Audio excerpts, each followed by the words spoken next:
വളരെ ചുരുക്കം പേരാണ് കേരളത്തിൽ നിൽക്കുന്നു എന്നുള്ളത്. അത് ചില ജില്ലകളിൽ, പ്രത്യേകിച്ച് പത്തനംതിട്ട, കോട്ടയം പോലുള്ള ജില്ലകളിൽ വളരെ കൂടുതലാണ്. അത് ഒഴിഞ്ഞു കിടക്കുന്ന വീടുകളും പ്രായമുള്ളവർ മാത്രമുള്ള വീടുകളും വളരെ കൂടുതലാണ്.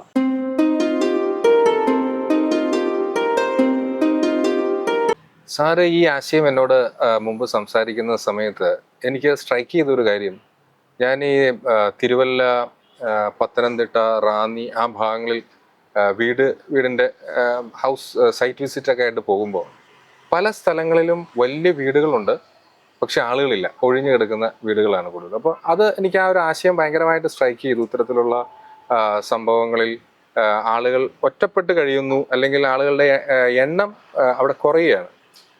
നമ്മുടെ ഇപ്പോൾ കേരളം ആസ് സച്ച് ഒരു ഹൈ ലിറ്ററസി റേറ്റ് ഉള്ള സംസ്ഥാനമാണ്. അപ്പോൾ സ്വാഭാവികമായിട്ടും ഇവിടെ വരുന്ന അടുത്ത തലമുറ നല്ല വിദ്യാഭ്യാസമുള്ളവരാണ്.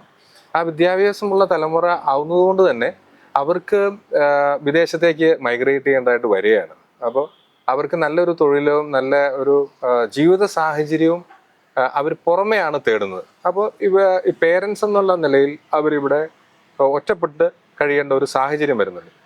ആ ഒരു സാഹചര്യം വെച്ച് നോക്കിയപ്പോൾ സാറ് ഈ പറയുന്ന ഒരു ആശയം, അതായത് ഏജിങ് ഇൻ പ്ലേസ് എന്നുള്ള ആശയം എത്രമാത്രം നമുക്ക് ഇംപ്ലിമെന്റ് ചെയ്യാൻ പറ്റും എന്നൊരു ചിന്ത എനിക്ക് വന്നിരുന്നു. അപ്പോൾ സാറ് പല രീതിയിലും അതിൻ്റെ പല ഫാക്ടേഴ്സ് അതിന് പറയുകയുണ്ടായി. അത് ഒന്ന് എല്ലാവർക്കും ഒന്ന് എക്സ്പ്ലെയിൻ ചെയ്യാം. അതായത് കേരളം ഫേസ് ചെയ്യുന്ന ഒരു പ്രധാന പ്രശ്നം തന്നെയാണത്. യങ്സ്റ്റേഴ്സ് നല്ലൊരു ശതമാനം പേര് പുറത്തേക്ക് മൈഗ്രേറ്റ് ചെയ്യുന്നു, വളരെ ചുരുക്കം പേരാണ് കേരളത്തിൽ നിൽക്കുന്നു എന്നുള്ളത്. അത് ചില ജില്ലകളിൽ, പ്രത്യേകിച്ച് പത്തനംതിട്ട, കോട്ടയം പോലുള്ള ജില്ലകളിൽ വളരെ കൂടുതലാണ്. അത് ഒഴിഞ്ഞു കിടക്കുന്ന വീടുകളും പ്രായമുള്ളവർ മാത്രമുള്ള വീടുകളും വളരെ കൂടുതലാണ്, ഈ പ്രത്യേകിച്ച് കോട്ടയം, പത്തനംതിട്ട ജില്ലകളിൽ. അപ്പോൾ അതിൽ നമ്മൾ ഈ ഏജിങ് ഇൻ പ്ലേസ് എന്നുള്ളൊരു കൺസെപ്റ്റ് മനസ്സിൽ വരുന്നത് ആ രീതിയിലാണ്. അപ്പം റിട്ടയർമെൻറ്റ് ഹോമിന് പകരം ഉള്ള ഒരു ഓൾട്ടർനേറ്റ് മോഡൽ എന്നുള്ള രീതിയിൽ സ്വന്തം വീട് തന്നെ നമുക്ക് ടെക്നോളജി, പല രീതിയിലുള്ള ടെക്നോളജി അവൈലബിൾ ആണ്. അപ്പോൾ ടെക്നോളജി വെച്ച് ഇൻ്റഗ്രേറ്റ് ചെയ്യാവുന്ന പല സൗകര്യങ്ങളും നമ്മൾ അതാത് വീടുകളിൽ നമ്മൾ അറേഞ്ച് ചെയ്യാൻ പറ്റിക്കഴിഞ്ഞാൽ സ്വന്തം വീട് തന്നെ അവരുടെ റിട്ടയർമെൻറ്റ് ഹോമായിട്ട് അവർക്ക് കൺവേർട്ട് ചെയ്ത് ഉപയോഗിക്കാൻ പറ്റും.